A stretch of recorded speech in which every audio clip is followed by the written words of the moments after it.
बलाय नमो बलप्रवदनाय नमः सर्वभूतनमनाय नमो मनोन्मनाय नमः।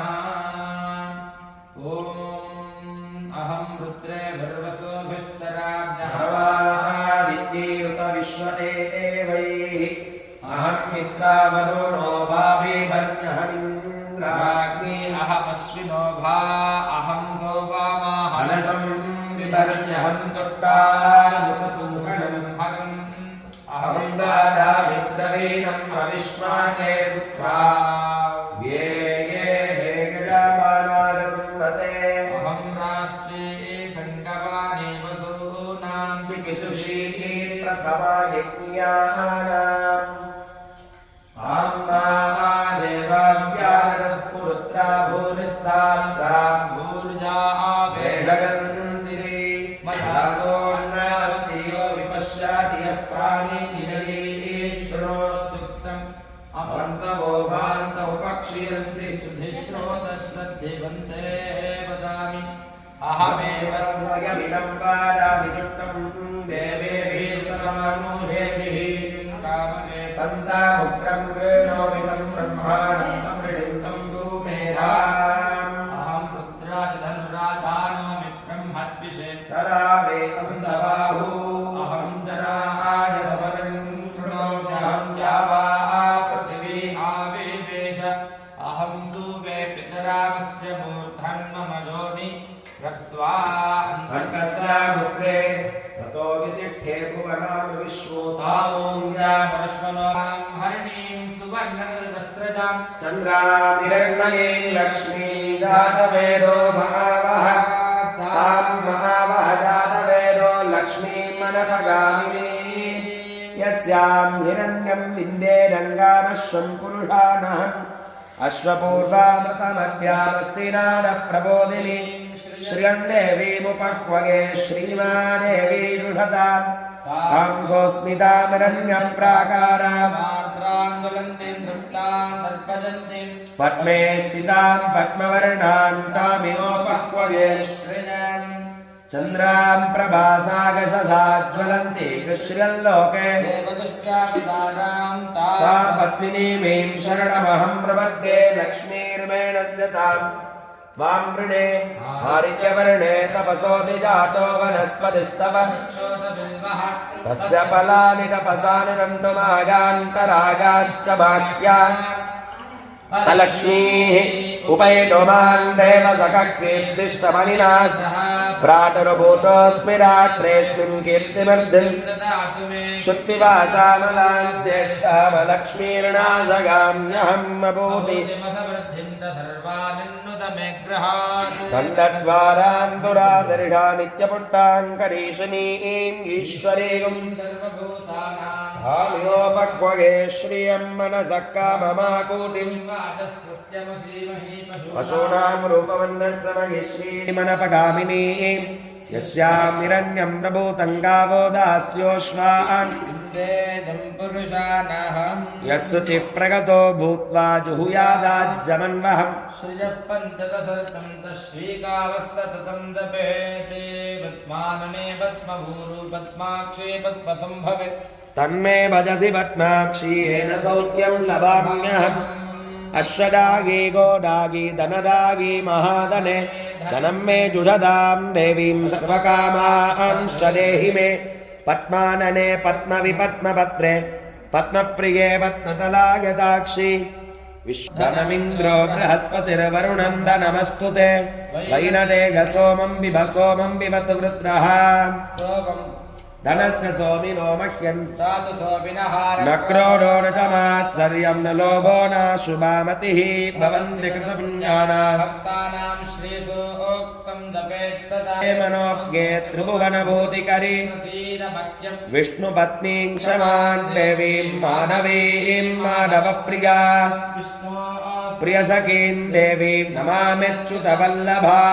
महादेवी च विद्महे विष्णुपत्नी च धीमहि तन्नः लक्ष्मीः प्रचोदयात् मेधा देवी जुषमाना नागात् विश्वाति भद्रा त्वगाजुष्टानुदमानान् दुरुक्तान् बृहत्वदेव विदते त्वया चित्तरिषद्भवतिरे वित्वगा त्वगाजिष्टश्चित्रं विन्दते वसुसानो रुढस्व मेदां मगिन्द्रो ददातु मेदान् देवी सरस्वती मेदां मे अश्विना पुष्करस्रजा अप्सरासु तया मेधा गन्धर्वेषु तयन्मनः देवीं मेधा सरस्वना सामां मेधा सुप्रतीकाजुषन्ताम् मजिमेधां मजिप्रजामयि जगतिस्तेजो दधातु मजिमेधां मजिप्रजामयीन्द्रजिन्द्रजन् दधातु मगि भूमिर्भोम्नाद्योर्वरिणान्तरिक्षं महित्वा उपस्थिते देव्यतितेऽग्निमन्नाडमन्नाद्या आरङ्गो पृष्टिरक्रमेण शतम् अपागुं प्रेतागुं सिजिन्वती सोना पृथिविभवानक्षरा निवेशनि यच्छा न सर्वसप्रथाः क्षेत्रस्य पतिना वयगुं हितेनेव जगामसि गावश्वं घोषयित्वा सदो मृडा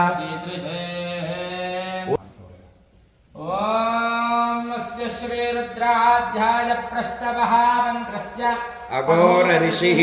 अनुष्टुप्छन्दः शङ्करिधरमूर्तिस्वरूपो गोसावारित्यः परमपुरुषस्य एष रुद्रो देवता नमः शिवागेति बीजं शिवधरागेति शक्तिः महादेवागेति कीलकम् श्रीसाम्ब सदाशिवप्रसादसिद्ध्यर्थे जपे विनियोगः अग्निहोत्रात्मने अंगुष्ठाभ्यां नमः तर्जनेभ्यां नमः राग नमः शम्भवे नमः गोभवे नमः शङ्कराग नमः स्कराग नमः शिवाग शिवधराग नमः दीप्त्याग नकुल्याग नमः पार्याग नमः प्रतरणाय चोत्तरणाय नमः आटार्याग लाड्याग नमः षष्ट्याग नपेन्याग नमः सिगत्याग प्रवाक्याय नमः हिरण्यागज प्रपत्यागज नमः किगुंशिलागज कुलस्तगज नमो गोष्ठ्यागज गृह्यागज नमः स्तल्प्यागज गेह्यागज नमः काट्यागज क्वरेट्टागज नमो हृदयागज रजस्यागज नमः शुष्क्यागज नित्यागज नमो लोप्यागज लप्यागज नमः ऊर्ण्यागज सूर्ण्यागज नमः पर्ण्यागज येषां पुरुषाणामेषां वशूनां मामेर्मारोमो येषान्निन्दनाममते नाटे रुद्र शिवा तनो शिवा विश्वाहवेशति शिवा रुद्रस्य भेषति तजानो मृणजीवते इमागं रुद्राग नमसे कवर्तिने जगद्वीराग प्रभरामहे मतिं तथा शपथद्विवरे तदुष्पदे विश्वं मुट्टङ्ग्रामे अस्मिन्नातुरम् जगद्वीराग नमस्मेते अस्तु रक्षादनो अदिते पुरुषिराज शर्म गच्छद्विवरः स्तुहि श्रुतं कर्तसदैयुवानं मृगन्न भीमं वहत्तमुग्रं मृडाचरित्रे रुद्रस्तवानोऽन्यन्ते अस्मन्निवपन्तो सेनाहरिणो रुद्रस्य हेतर्वरक्तो अवस्थिरामगवद्भस्तनुष्वरेद्वस्तोगागतनगागमृडग नीरुट्टम शिव नम शिवो न सुमना भव सहस्रगुं हेतगोन्नमस्मन्निवपन्तु सहस्रदा बाहवोस्तव हेतगः तासामीशानो भगवः प्राचीना सहस्राणि सहस्रशोगे रुद्राणि भूम्याः तेषां श्रावश्च मे श्रुतिश्च मे ज्योतिश्च मे सुवश्च मे प्राणश्च मे पानश्च मे बाणश्च मे मनश्च मे चक्षुश्च मे श्रोत्रञ्च मे रक्तश्च मे बलञ्च मवोजश्च मे सहश्च महागुश्च मे जराजमात्मा मे कर्मच मेऽङ्गानि च मे स्थानि च मे परोगुंसि च मे शरीराणि च मे ज्येष्ठं च महाधिपत्यं च मे भश्च मे भश्च मे जयमा च मे महिमा च मे वरिमा च मे प्रतिभा च मे वर्ष्मा च मे सत्यं च मे श्रद्धा च मे जगच्च मे धनं च मे वसश्च मे कृषिश्च मे क्रीडा च मे मौनश्च मे सूक्तं च मे सुकृतं च मे वित्तं च मे वेद्यं च मे भूतं च मे भविष्यच्च मे सुखं च मे सुपदं च मरद्धं च मरद्धिश्च मे क्लृप्तिश्च मे मतिश्च मे सुमतिश्च मे अग्निश्च मे नवदशतमगेकविंशतिश्च मे त्रयोविंशतिश्च मे सप्तविंशतिश्च मे नवविंशतिश्च मगेकत्रिंशच्च मे त्रयस्त्रिंशच्च मे चतुष्षष्ट मे षोडश मे द्वादश च मे षोडश च मे विंशतिश्च मे चतुर्विंशतिष्टमे अष्टाविंशतिष्टमे द्वात्रिंशत्तमे षट्त्रिंशत्तमे चत्वारिंशत्तमे चतुश्चत्वारिंशत्तमे अष्टाचत्वारिंशत्तमे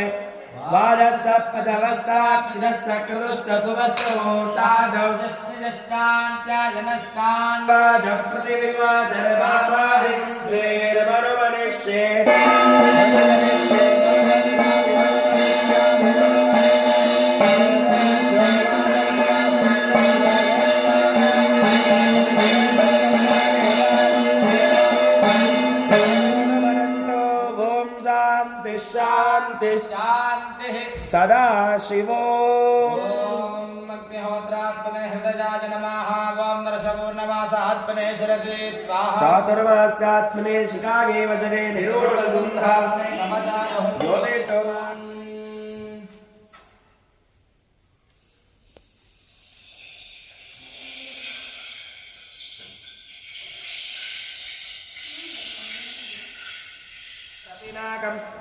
बिप्ररागहि देवस्य त्वा सविदुः प्रसवे अश्विनोर्बाहुभ्याम् पूष्णो हस्ताभ्याम् अश्विनोर्वैषज्येन अश्विनोर्बाहुभ्याम् पूष्णो हस्ताभ्याम् सरस्वत्ये वाचो यन्तोर्यन्त्रेणाग्ने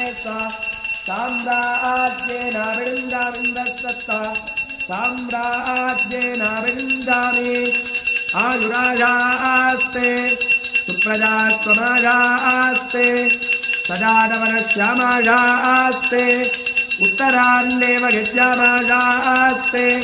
भूयो विष्करणमाजास्ते दिव्यन्दामाजास्ते विश्वम्प्रियमाजास्ते यदनेन विजाजास्ते तदस्यात् तदस्यात् तदस्मै देवाराधन्ताम् अयमग्नेन मानुषा चिन्तन्त वेदन्त उभेदनोत्यावा प्रतिदेहपुंरस्तादा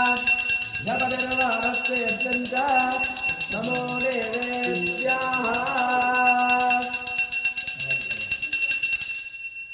कर्पूरनिराञ्जनज्योतिः निराञ्जनानन्तरम् आचमनीयं समर्पयामि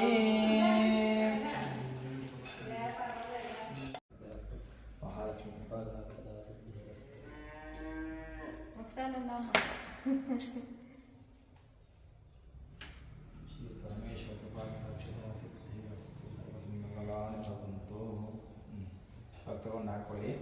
ಒಂದು 10 ನಿಮಿಷ ಅದಾದ ಪೂರ್ತಿಯಾಗಿ ದೇವ್ರನ್ನ ಮೇಲೆ ಇಟ್ಕೊಂಡು ಅಲಂಕಾರ ಮಾಡಿಕೊಂಡು ಮತ್ತೆ ಪೂಜೆ ಶುರು ಆಗುತ್ತೆ. ಈ ತೀರ್ಥದ ಪೂರ್ತಿಯಾಗಿ ಒಂದು ಸುಶೋಭಿತ ಲಿಂಗಂ ಸಂಚಿತ ಪಾಪ ವಿನಾಶಕಲಿಂಗಂ ತತ್ಪ್ರಣಮಾಮಿ ಸದಾ ಶಿವಲಿಂಗಂ ದೇವಗಣಾಚಿತ ಸೇವಿತಲಿಂಗಂ ಭಕ್ತಿ ವಿರೇವತಲಿಂಗಂ ದಿನಕೋಟಿ ಪ್ರಭಾಕರಲಿಂಗಂ ತತ್ಪ್ರಣಮಾಮಿ ಸದಾ ಶಿವಲಿಂಗಂ ಹಸ್ತದಲೋಪರಿವೇಶಿತಲಿಂಗಂ ಸರ್ವಸಮುದ್ಭವಕಾರಣಲಿಂಗಂ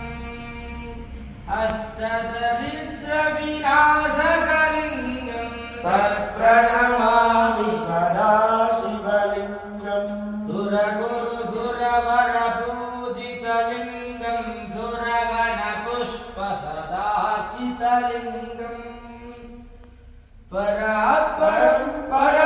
ಪರಮಾತ್ಮಲಿಂಗಂ ತತ್ಪ್ರಣಮಾಮಿ ಸದಾ ಶಿವಲಿಂಗಂ ಲಿಂಗಾಷ್ಟಕಮಿದಂ ಪುಣ್ಯಂ ಯಃ ಪಠೇ ಶಿವಸನ್ನಿಧೋ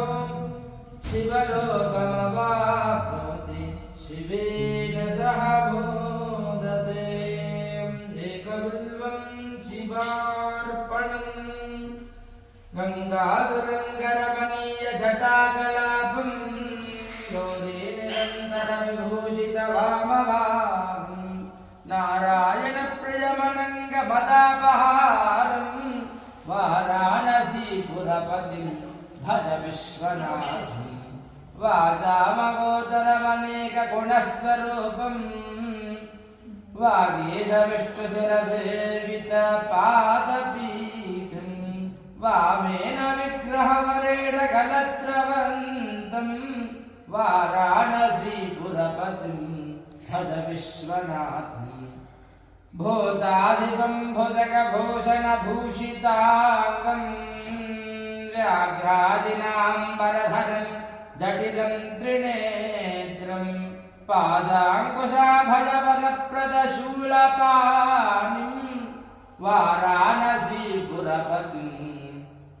भज विश्वनाथं शीतांशोभितकिरीटविराजमानं भाले क्षणानलविशोषितपञ्चबाणं नागाधिपारचितभासुरकर्णपूरं वाराणसीपुरपतिं भज विश्वनाथं पञ्चाननं दुरितमत्तमदङ्गजानां नागान्तकं तनुजपुङ्गवपन्नगानां दावानलं मरणशोकधराटवीनां वाराणसीपुरपतिं भज विश्वनाथं तेजोमयं सगुणनिर्गुणमद्वितीयम् आनन्दकन्दममपराजितमप्रमेयं रूपं वाराणसीपुरपतिं भज विश्वनाथं रागादिदोषरहितं स्वजनानुरागं वैराग्यशान्तिनिलयं गिरिजासहाजं माधुर्यधैर्यसुभगं गरलाभिरामं वाराणसीपुरपतिं भज विश्वनाथं आशाविहाजपरिहृत्य परस्य निन्दा पापेरतिं च सुनिवार्य मनः समाधु आदाय हृत्कमलमध्यगतं परेशं वाराणसीपुरपतिं भज विश्वनाथं वाराणसीपुरपतिं भज विश्वनाथं व्याख्यातमष्टकमिदं पठते मनुष्यः विद्यां श्रियं विपुलसौख्यमनन्तकीर्तिं सम्प्राप्य देशविलये लभते च मोक्षं विश्वनाथाष्टकमिदं यः पठे शिवसन्निधौ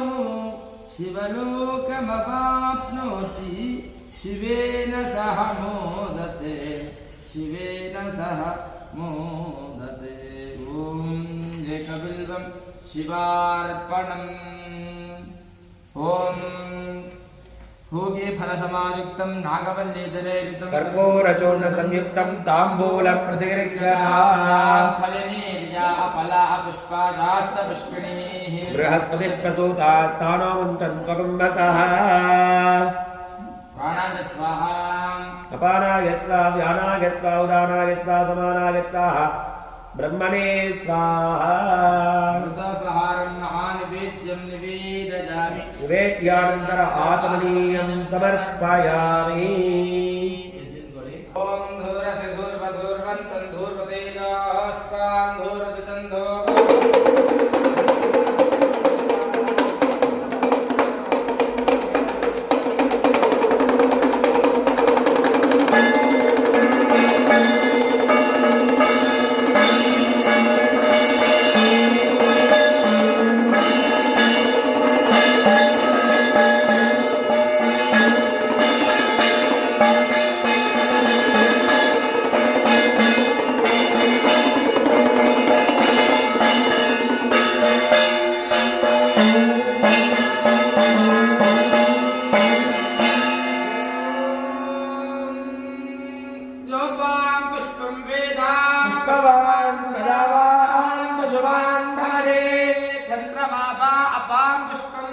पुष्पवान् प्रजावान् पशुमान् भवते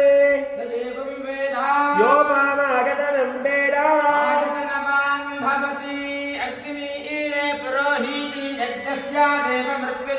होताहारं रत्नदातामम्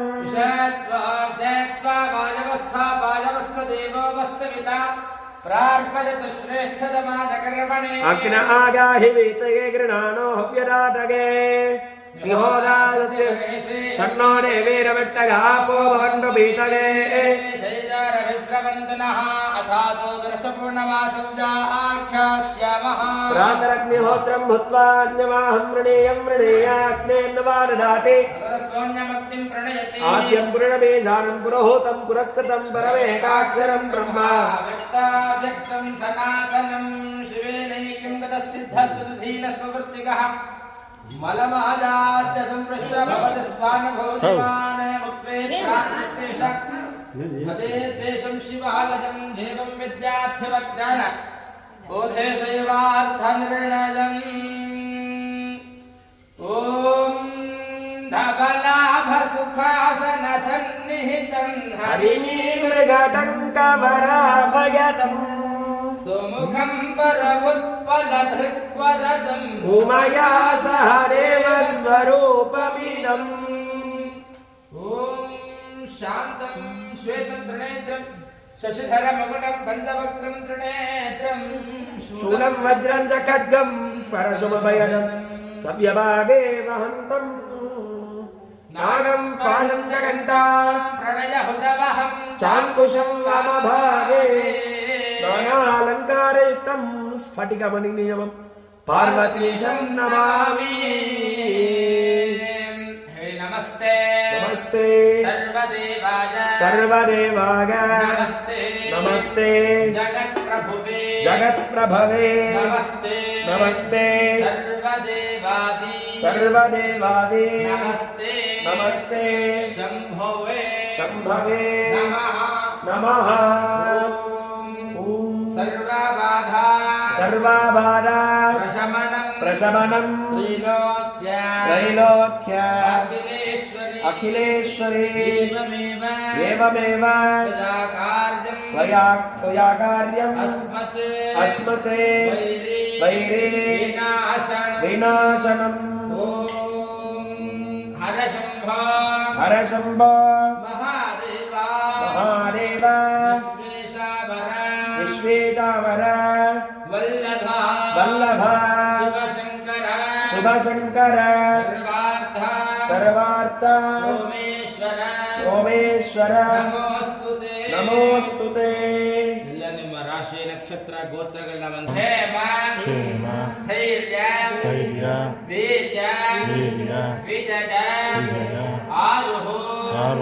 ಆರೋಗ್ಯ ಐಶ್ವರ್ಯ ಸತ್ ಸಂತಾನ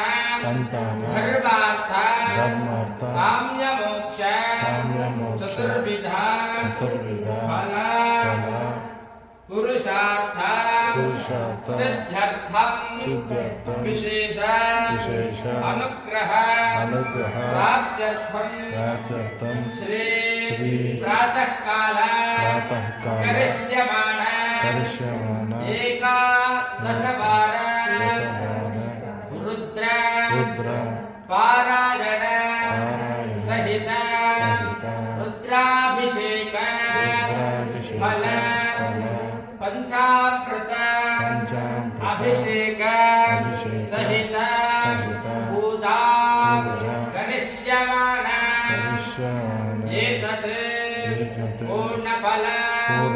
प्राप्त्यर्थे अथ मंगल नीराजनं करिष्ये प्रार्थना ಮಾಡ್ಕೊಳ್ಳಿ ಸಾಂಬ ಪರಮೇಶ್ವರ ಮರಕತಲಿಂಗೇಶ್ವರ ಅಂತ ಪ್ರತ್ಯೇಕಗಳು ಇದು ಮರಕತ ಅಂತದಕ್ಕೆ ಹೆಸರು ಆ ಮರಕತ ಲಿಂಗೇಶ್ವರನ ಪ್ರಾರ್ಥನೆ ಮಾಡ್ಕೊಳ್ಳಿ ಮತ್ತು ಈ ಒಂದು ಗ್ರಾಮ ದೇವತೆನ ಪ್ರಾರ್ಥನೆ ಮಾಡ್ಕೊಳ್ಳಿ ನಿಮ್ಮ ಮನೆ ದೇವನ ಪ್ರಾರ್ಥನೆ ಮಾಡ್ಕೊಳ್ಳಿ ಎಲ್ಲ ವಿಶೇಷವಾಗಿ ಅನುಗ್ರಹ ಮಾಡ್ತಾ ಬರಲಿ ಅಂತ ಪ್ರಾರ್ಥನೆ ಮಾಡಿಕೊಂಡು ನಿತ್ಯತ್ವದಲ್ಲಿ 3 ಪ್ರದಕ್ಷಿಣೆ ಮಾಡ್ಕೊಳ್ಳೋದು ಯಾನಿಗ ನಿಜ ಪಾಪಾನಿ ಜನ್ಮಾಂತರ ಕೃತ ನಿಜ ತಾನಿ ತಾನಿ ವಿರಶ್ಯತೆ ಪ್ರದಕ್ಷಿಣ ಪದೇ ಪದೇ ಪಾಪೋಹಂ ಪಾಪಕರ್ಣಾಹಂ ಪಾಪಾತ್ ಪಾಪ ಸಂಭವಃ ರಾಹಿಮಾನ್ ಕೃಪಗಾರೇವ ಶರಣಾದಲವತ್ಸಲ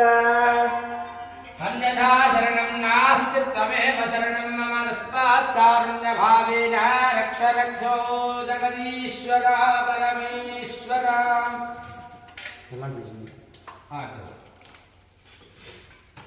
ಸಾಂಬ ಪರಮೇಶ್ವರಾಯ ನಮೋ ನಮಃ. ಕರ್ಪೂರ ನೀರಾಂಜನ ಜ್ಯೋತಿಃ ನೀರಾಂಜನ ಅನಂತರಮಾಚಮನೆ.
हर हर नमः पार्वती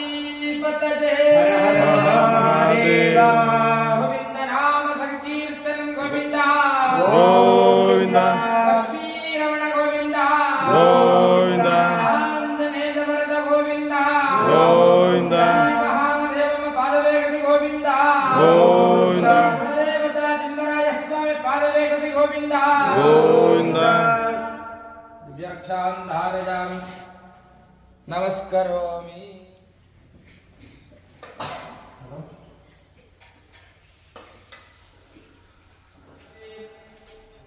रोचनो रोचमानः शोभनः शोभमानः कल्याणः शतं देव सुखे भव दीर्घायुष्यमस्तु सर्वसन्मङ्गलानि भवन्तु. श्रीर्वर्धस्वमायुष्यमारोग्यमावेधाक्षोभामानं महेजते. धान्यं धनं पशुं बहु कीर्तिलाभं बहुपुत्रलाभं संवत्सरं दीर्घमायुः इष्टकामजातसिद्धिरस्तु. मनसि संकल्पित सर्वकार्येषु आनुकूल्यता सिद्धिरस्तु.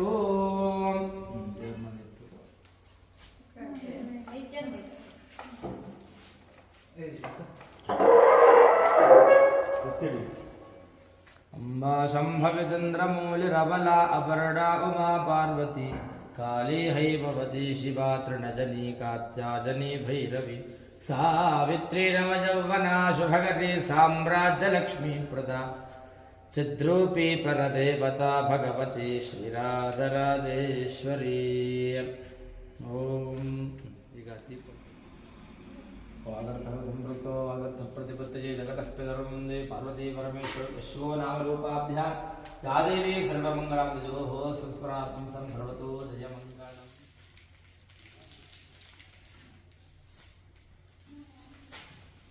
अमात्र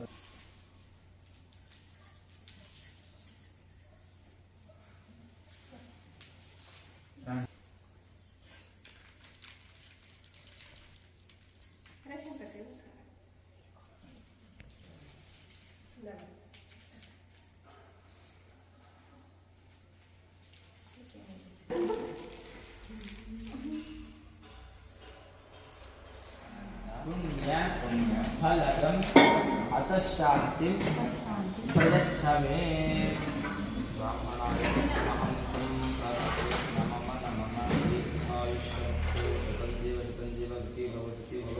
दीर्घायुष्यस्तु दीर्घसुमङ्गल्या भवतु. सर्वमङ्गलानि भवन्तु. सकलसौभाग्यदाता सिद्धिरस्तु.